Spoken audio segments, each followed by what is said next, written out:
I've come to the realization that everything we do, everything we fight for, every law that comes into place locks us down so we can't do anything. We're freedom fighters fighting for the future, but we're not allowed to fight, basically, because the future that we're fighting for is yet more division, whether you support the right or whether you support the left. There doesn't seem to be any room for nuance or context. Whoever you vote for, the government always gets in. We always move towards totalitarianism. We always move towards censorship. No matter what side gets censored, we never gain more rights. We always lose rights incrementally, whether it's theirs or ours. Whoever's in power, it steamrolls ahead progressively, crushing all our rights in the process. So we've got activists that think they're fighting for common sense, and they think that common sense is, supporting the monarchy, or supporting our troops, supporting Trump when he says that fracking is good, and vaccines are good, and 5G is good, and Assange is bad, because they've all automatically now decided that the populist leader, the one that they've attached to, is the one that's, faultless. He can do no wrong. It's not the agenda. It's not the pledges that he made during the campaign. They have definitely already decided to attach to the cult of personality. And to hell with the rest of it. To hell with the agenda. To hell with the people. 5G good, vaccines good, fracking good, smart meters good. Oh yeah, Trump could say all this tomorrow and they would all come out and say that as well. Defying what they know, because their cognitive dissonance is such that they have to believe in Trump, because they fought to get Trump in, and we know that the media wants to crush Trump, so we have to believe in him no matter what, even if he is a deep state stooge. The globalists have got globalist puppets everywhere else. Theresa May, Trudeau, Macron, Merkel, their puppets are in place in all the countries, and Trump was supposed to be the resistance against that. He was supposed to be the global resistance against the New World Order. So what's he doing? Implementing the measures of the New World Order, which include the corporatocracy, which is what the New World Order is when you think about it.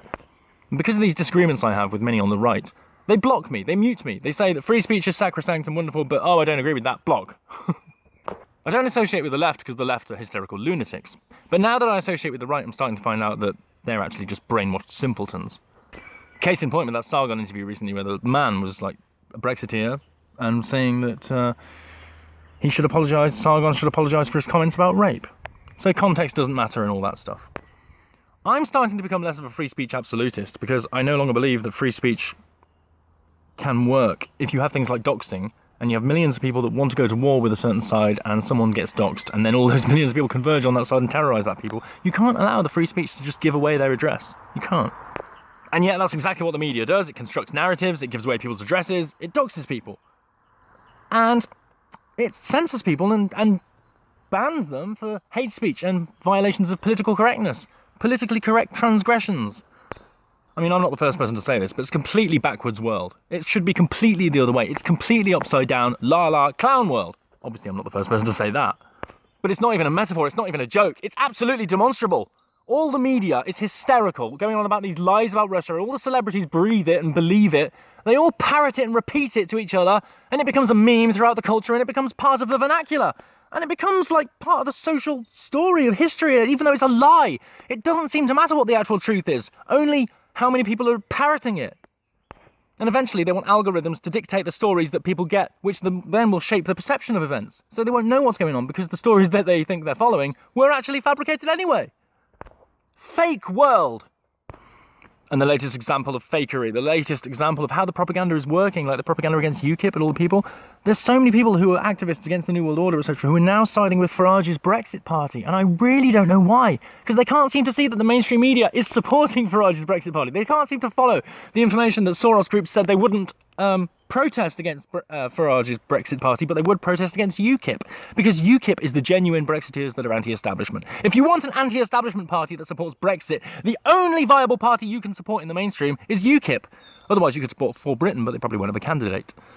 But if you want a Brexit party that is pro-establishment, pro-political correct censorship, and pro, everything else, and anti-criticising Islam, then vote for Farage's Brexit party, along with all the other traitors.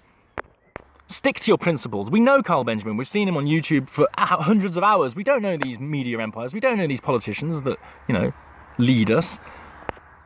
We know more about the truth of people like Carl Benjamin because he's a YouTuber. We're more associated with them, we're closer to them, and people like Tommy, because we've been following them on social media. That's why their lies saying they're far right, don't look at them, or if you associate with them, you're far right. That's why they're not working, because we know they're not far right. We know Carl Benjamin is not far right. We know these people. Nobody knows anyone in the mainstream media. Nobody knows any of these talking heads or these gatekeepers. We don't talk to them, they don't talk to us, they just block us, actually, half the time. And as people start ditching TV and going to social media, increasingly now, as they realise that the media lies to them all the time, they're going to discover Sargon of Akkad, they're going to discover Carl Benjamin, they're going to get to see what his personality is like, and your media propaganda smears, your smear merchants, is not going to work anymore. Your smears are not going to work anymore, because people will be on social media watching Carl Benjamin's channel and seeing that he isn't far right in any way, and that the media lied